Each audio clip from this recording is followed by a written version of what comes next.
Hey folks, welcome back to the Horde. Let's see, 4:55, chilly out, 1:21, still Monday, 30 degrees. Feels a lot colder than 30 degrees. Couple of things, we'll get to the generator in a second. I had to change the serpentine belt on my Corolla today. And just one quick thing to make life easier when changing a serpentine belt. Before I took the old belt off, this is the old belt, I write the date on the carton, so it's the I wrote the 20th, it's actually the 21st, so obviously my belt is slipping.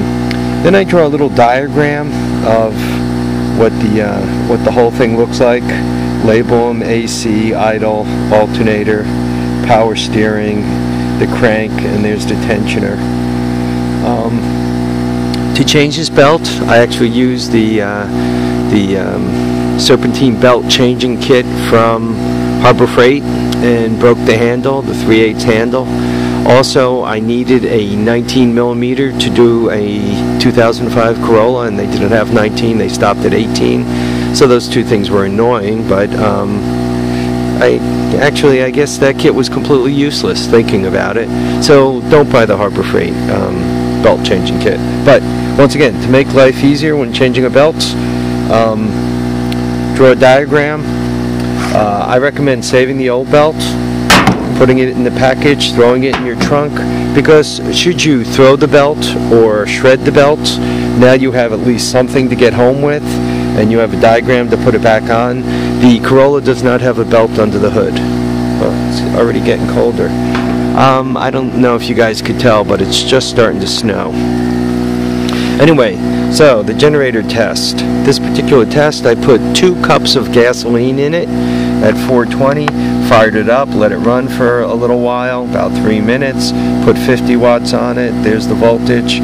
You've already seen those from the last video. What I've done since then, 3 or 4:35, I ran it up to 385 watts. The voltage ran between 126.5 and 128.5, and the frequency 63 to 64 Hertz. So it got a little better. Let it run for another 10 minutes and added more load on it. It's at 500 watts. The thing is good theoretically for 900 watts. I'm never going to use it up there. I'm probably gonna only load it. I believe in loading generators to only like half their value, so I'm probably only going to load it to 450 watts. I just want this thing to basically charge batteries for me.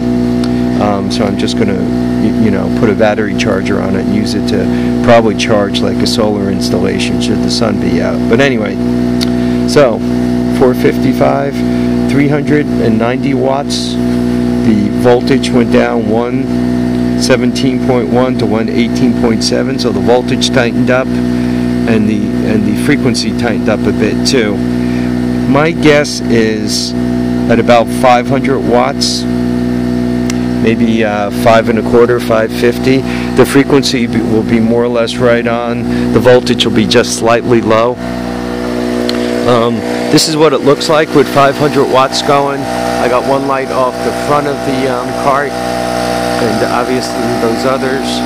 So I mean, the thing is producing quite a bit of light here. That's 150. There's basically 3 150s and one 50 watt one, so it's just under the 500 watts that you should add up when you put them all together.